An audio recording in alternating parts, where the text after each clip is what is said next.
The words hit me like a physical blow, each one a calculated shard of ice piercing through the professional calm I wore like armor. I'm leaving you, and I've already sold the house.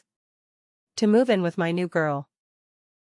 My husband, Alan, chuckled through the phone, a sound I once found endearing, now dripping with a smug, cruel finality.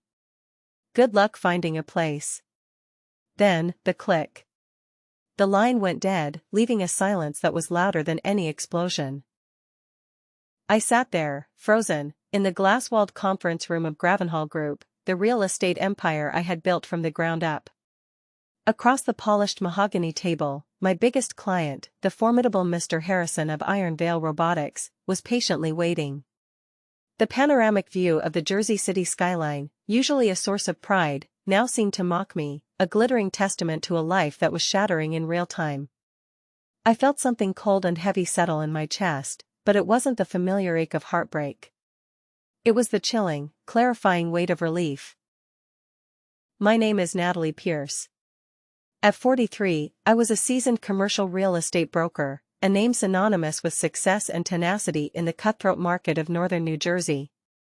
For the past 18 years, however, I had also been married to a man who saw my success not as a shared triumph, but as his personal, inexhaustible ATM. What had I wanted? It was simple, really. The things you can't put a price on: respect, partnership, and the basic human decency you expect from the person you've shared nearly 2 decades of your life with. What stood in my way was a husband who saw my achievements as mere opportunities for his next get-rich-quick scheme. The injustice I faced wasn't just the infidelity, it was watching someone I had once loved systematically try to destroy everything I had built with my own hands, my own sweat, my own mind. I took a slow, deep breath, forcing the tremor from my hands. I looked across at Mr. Harrison, a man who commanded billions and didn't suffer fools, and I summoned a smile from the depths of my resolve. I'm so sorry about that interruption, Mr. Harrison. A personal matter. He simply nodded, his gaze unreadable. Of course, Ms. Pierce. Now, I said, my voice miraculously steady, where were we with the warehouse specifications? You mentioned needing reinforced flooring and at least 10 loading docks. Even as I discussed square footage and logistical requirements, my mind was a whirlwind of calculations. Alan had always been careless with details, especially legal ones. His arrogance was his Achilles heel. 3 major financial disasters in our marriage had taught me the brutal lesson that I had to protect myself from the man I slept next to every night. The first was the gambling debts, when I was 35. It started with small lies about poker nights with friends and ended with a 6-figure hole I had to fill from my personal savings, money I had earmarked for my own brokerage. He'd cried, he'd begged, he'd sworn it was a one-time mistake, a desperate attempt to make something of himself so he could feel like he was my equal. I'd believed him. I'd paid the debt. 2 years later, it was the failed restaurant investment. A sure thing with his charismatic but utterly incompetent cousin.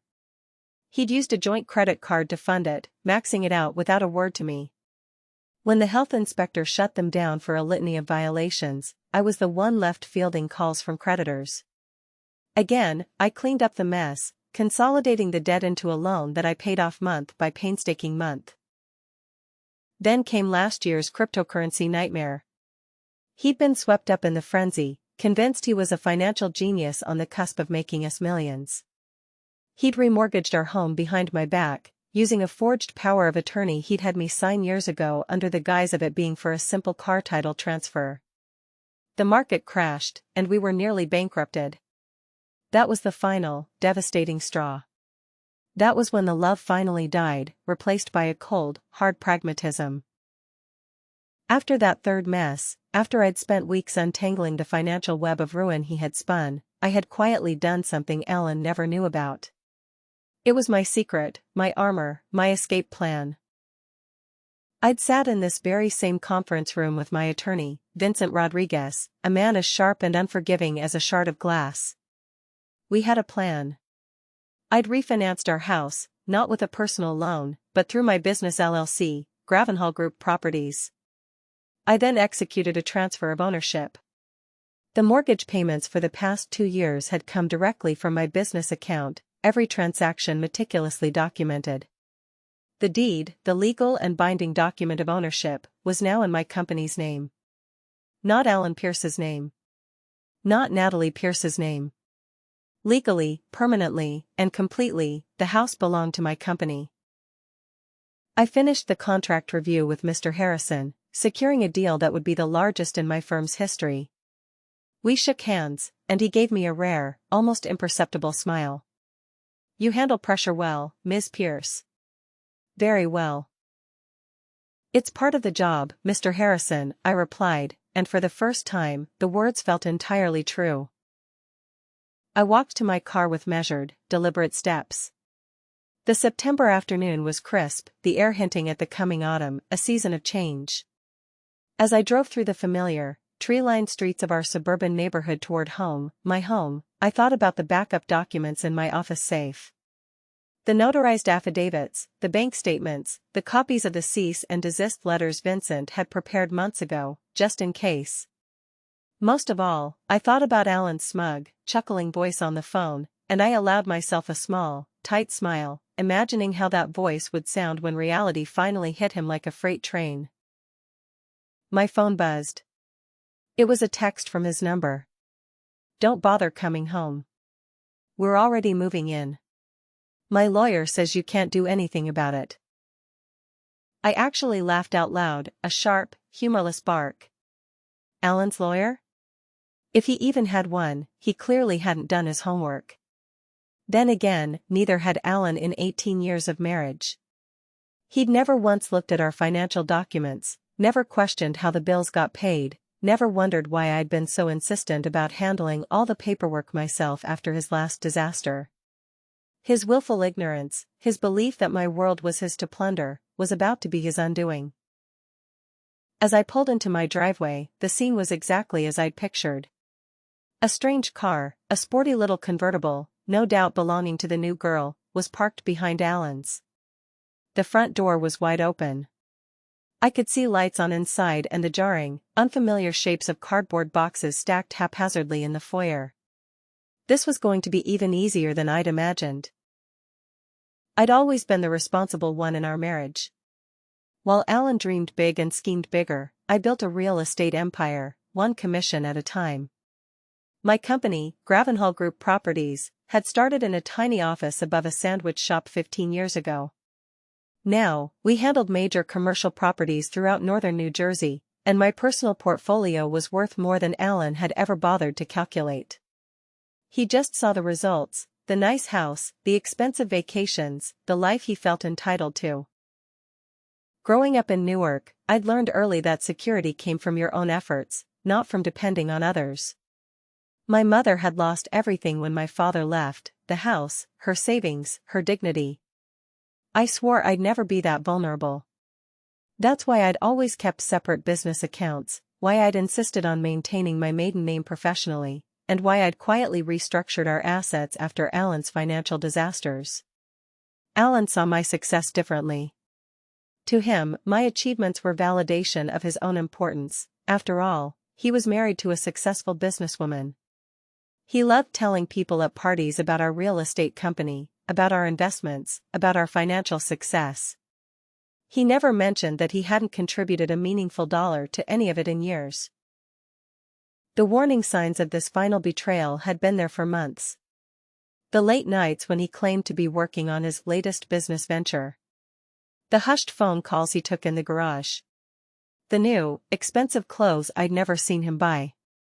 But the real tell was how he'd started questioning our financial arrangements, asking about property values and mortgage details with a casual air that wasn't casual at all. 2 weeks ago, I'd caught him photographing documents in my home office. When I confronted him, he'd laughed it off, claiming he was just trying to understand our finances better. I'd pretended to believe him, while quietly moving all the remaining important paperwork to my business office and setting up additional security measures on all my accounts. Now, sitting in my car, looking at my own house, I understood what he'd been planning. In his mind, he'd found the perfect exit strategy: sell the house, pocket the proceeds, and disappear with his new girlfriend before I could stop him. It was actually clever, in a completely illegal and morally bankrupt way. I pulled out my phone and called my attorney, Vincent Rodriguez. "Vincent, it's Natalie." "Natalie? I was just reviewing the Harrison deal." "Congratulations." "Thank you. But I need you for something else. Remember those contingency documents we prepared?" My voice was calm, devoid of emotion. There was a brief pause. "The cease and desist papers? What happened?" "Alan tried to sell my house to fund his escape plan." "What? Already sold?" "Natalie, that's fraud." "Yes, I know. Can you meet me at the office in an hour?" "I'll be there. Bring everything." "Oh, I will," I said, my eyes fixed on the house. "I know. 1 hour, Vincent." I hung up and sat for a moment, watching the shadows move behind my living room curtains. Alan was in there, celebrating his cleverness with whatever woman had helped him plan this betrayal. They had no idea what was coming. The pieces of his pathetic little scheme fell together like a brutal puzzle as I recalled the past few months. His secretive behavior hadn't just been about an affair, it had been about orchestrating my complete financial ruin. He'd been methodically gathering information, photographing documents, and clearly consulting with someone who'd convinced him he could steal my life's work. The moment that had changed everything, the one that set this final act in motion, had happened 3 weeks ago during dinner. Alan had casually mentioned that property values in our neighborhood were probably at their peak and wondered aloud if we should consider our options. I'd dismissed it as idle conversation, the kind of baseless speculation he was known for. But now I realized he'd been testing the waters, seeing if I'd give him any information he could use. Then last week, I'd come home early from a client meeting to find him in my office, hunched over my computer.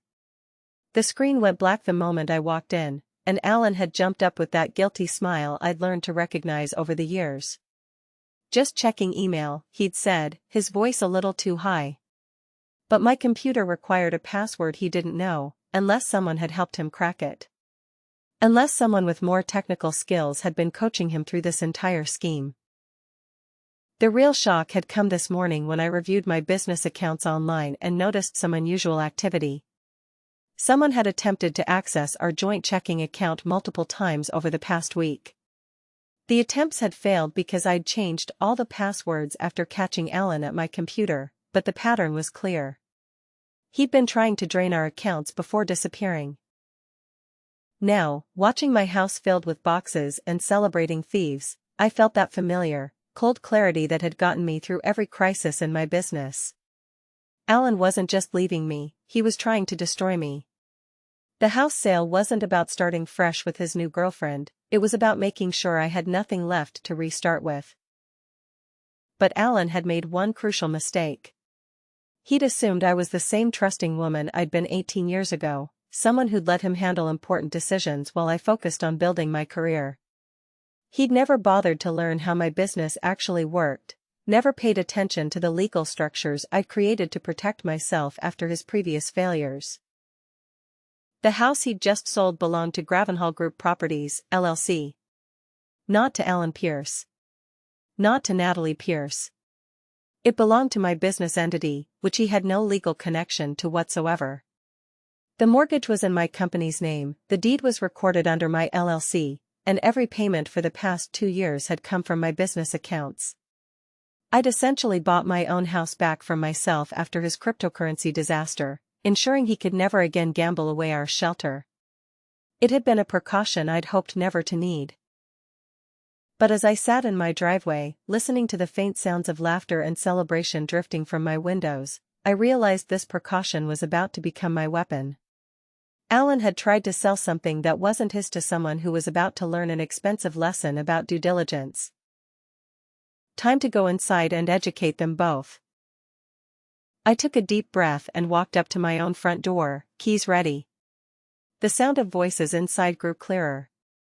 Alan's familiar, booming laugh was mixing with a woman's higher-pitched giggling. They were discussing paint colors. I think we should go with something warmer in the bedroom, the woman was saying. This beige is so dated. Whatever you want, Jessica, Alan replied, his voice oozing charm.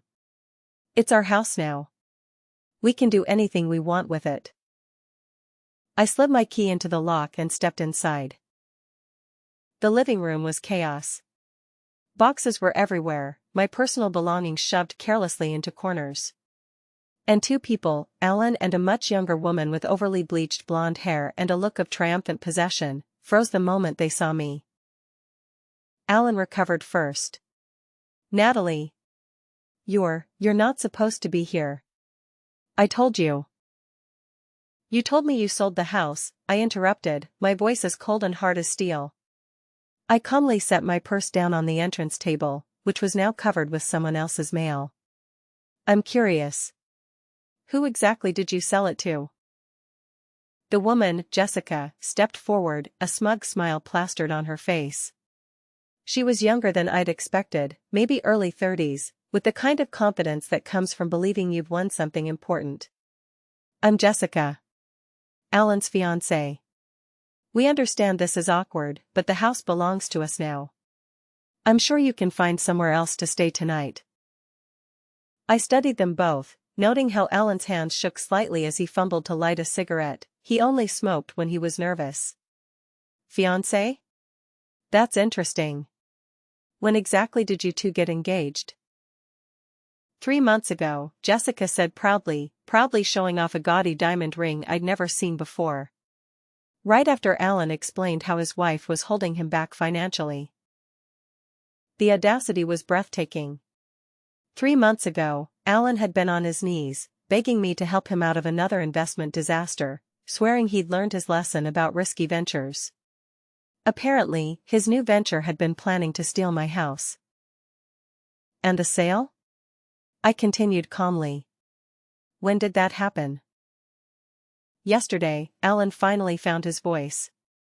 The papers are signed, the money's transferred. It's done, Natalie. You need to accept that and move on. I walked over to the kitchen counter, where he'd spread out some official-looking documents, real estate purchase agreements, transfer forms, even what looked like a deed. Someone had put significant effort into creating this fiction. These are impressive, I said, flipping through the pages. Very professional looking. Who's the buyer listed here? Sunset Properties, Jessica answered quickly.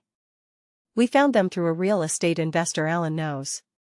They paid cash, above market value, actually. The lies were getting more elaborate by the minute. I pulled out my phone and called Vincent Rodriguez while they watched, a knot of confusion beginning to form on Jessica's face. Vincent? I'm at the house now.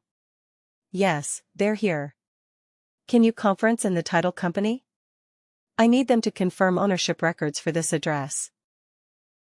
Alan stepped forward, trying to grab my phone. You can't do this. The sale is final. The sale of what? I asked, dodging his reach. Vincent, yes, I'll hold. Jessica was looking less confident now. Alan, what is she doing? You said she couldn't stop us. She can't.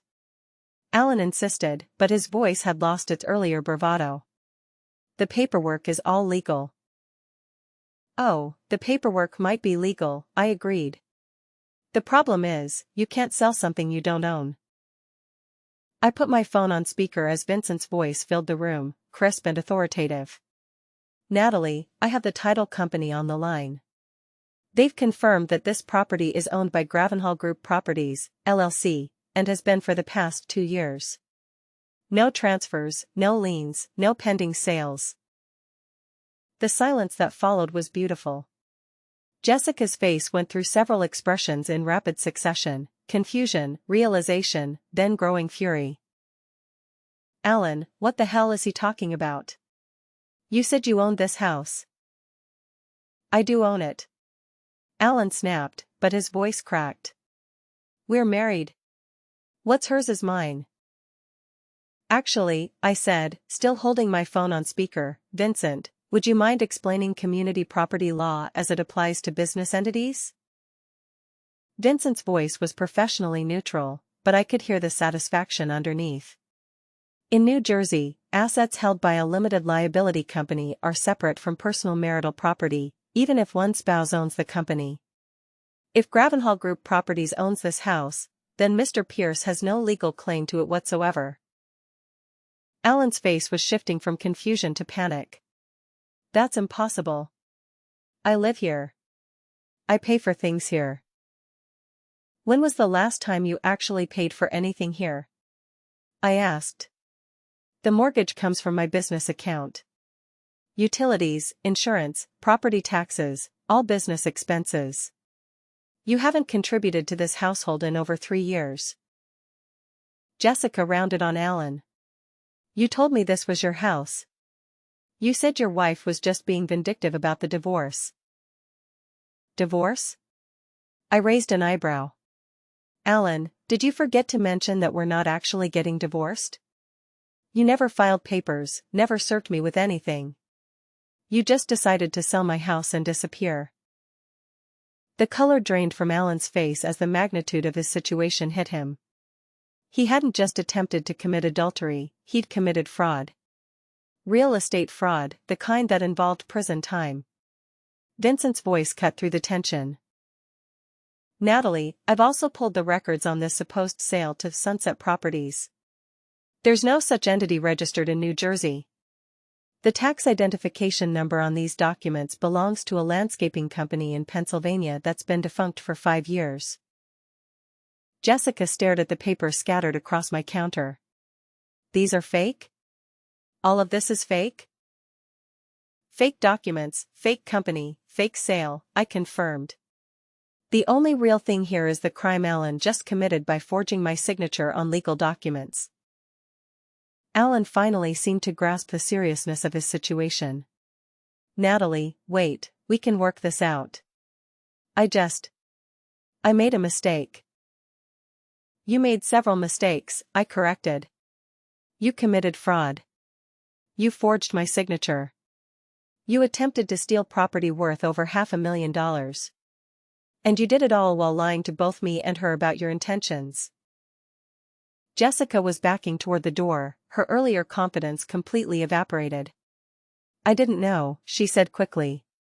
He told me he owned this place. I thought it was all legal.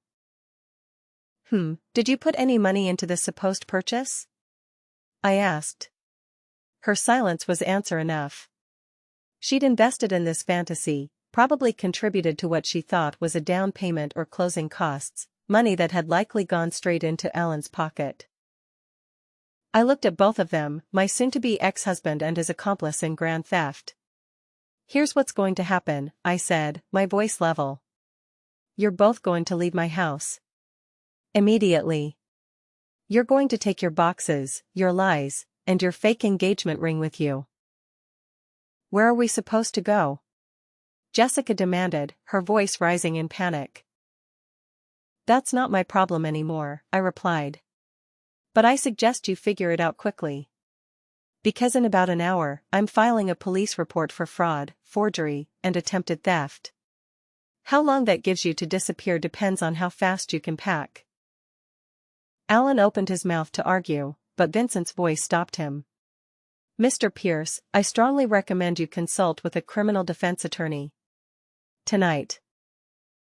The true scope of their situation was finally sinking in, and the panic in Alan's eyes told me he was beginning to understand just how thoroughly he'd destroyed his own life. His desperation kicked in as the reality of his situation crystallized. Natalie, please, don't do this. We've been married 18 years. I know I messed up, but we can fix this. Fix this? I couldn't help but laugh, a dry, bitter sound. Alan, you forged my signature to steal my house. You've been planning this for months. You got engaged to another woman while we were still married. Exactly which part of this do you think can be fixed? Jessica had gone silent, but I could see her mind working. She was calculating her own exposure, wondering if she could be charged as an accomplice. Smart woman. Too bad she'd gotten mixed up with someone as careless as Alan. The documents, Alan said suddenly, lunging toward the counter. If we destroy them, there's no proof. Vincent, I said into my phone, please tell them about the copies. We photographed everything when you called, Vincent's voice confirmed. Plus, the attempted sale was recorded with the county recorder's office this morning. There's a paper trail that can't be erased, Mr. Pierce. Alan slumped against the kitchen island, finally understanding that his scheme hadn't just failed, it had created evidence of his crimes. How did you know? How did you figure it out so fast? I didn't figure it out, Alan. I prevented it. 2 years ago, after your cryptocurrency disaster, I transferred this house to my business. I've been protecting myself from exactly this scenario since your third major financial screw-up. The truth hit him like a physical blow.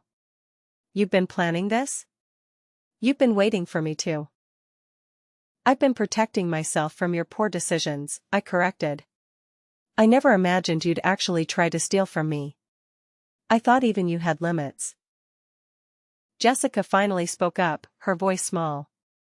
The money I gave you for the down payment, where is it? Alan's silence answered her question, and her face flushed with anger.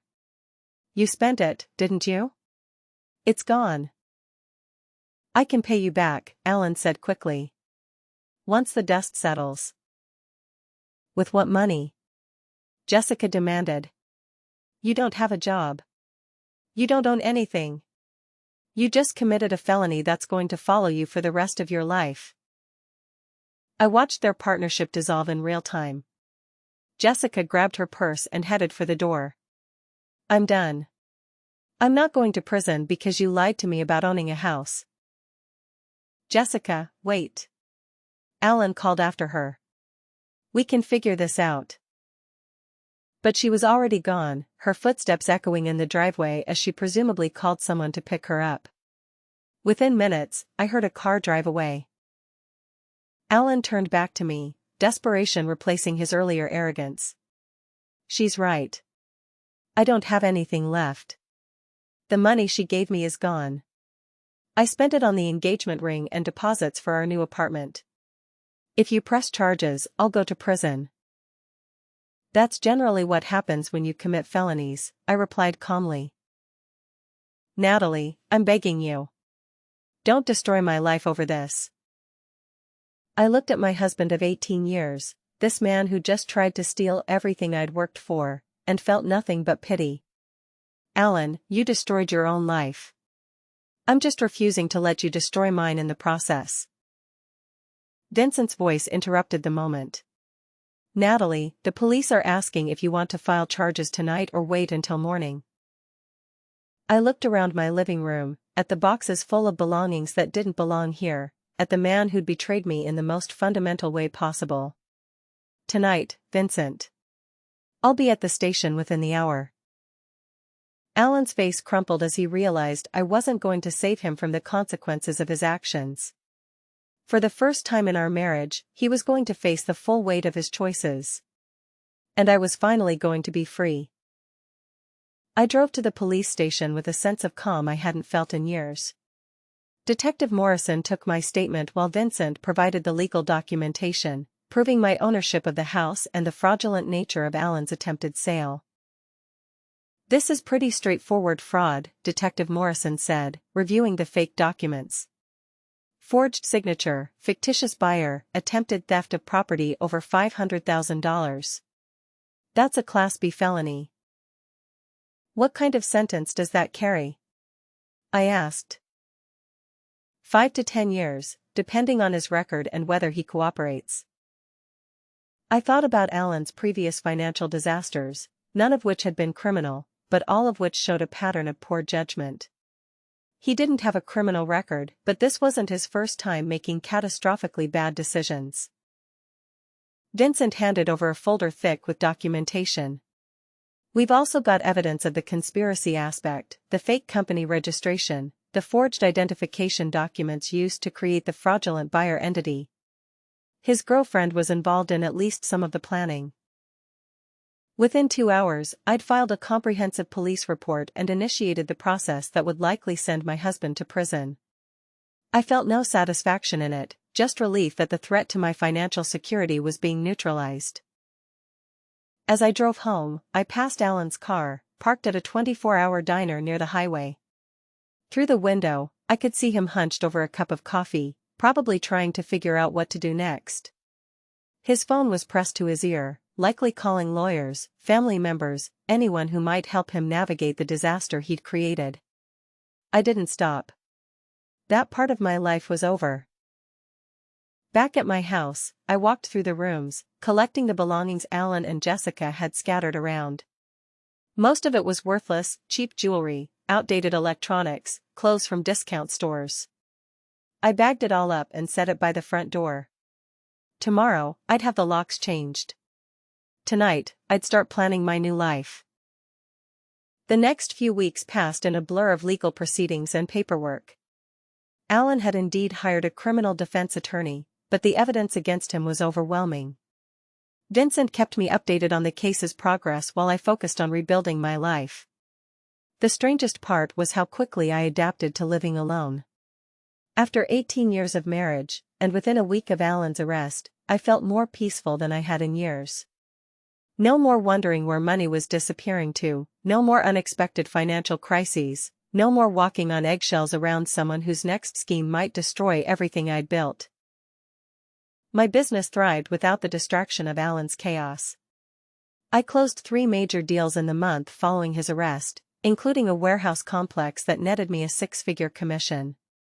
For the first time in years, I could focus entirely on my work, without worrying about what disaster Alan might create while I was in meetings. Jessica, it turned out, had cooperated fully with the police investigation in exchange for immunity from prosecution. She'd provided evidence of Alan's planning process, including text messages where he'd bragged about finally getting what he deserved from our marriage. Her cooperation sealed his fate. The divorce proceedings were remarkably simple. Alan had no assets to claim, no legitimate grievances to air, and a pending felony conviction that made him eager to avoid additional legal scrutiny.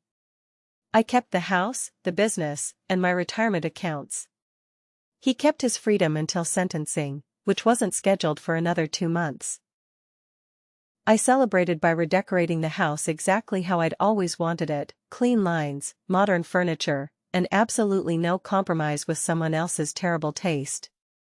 Every room reflected my choices, my preferences, my vision for how a home should feel. For the first time in my adult life, I was living entirely for myself. It was intoxicating. Looking back on those tumultuous weeks, I realized that Alan's betrayal had given me the greatest gift imaginable: complete freedom from his chaos, and the chance to build a life based entirely on my own choices and achievements. Sometimes the best revenge is simply refusing to let someone else's destruction touch your own carefully built world.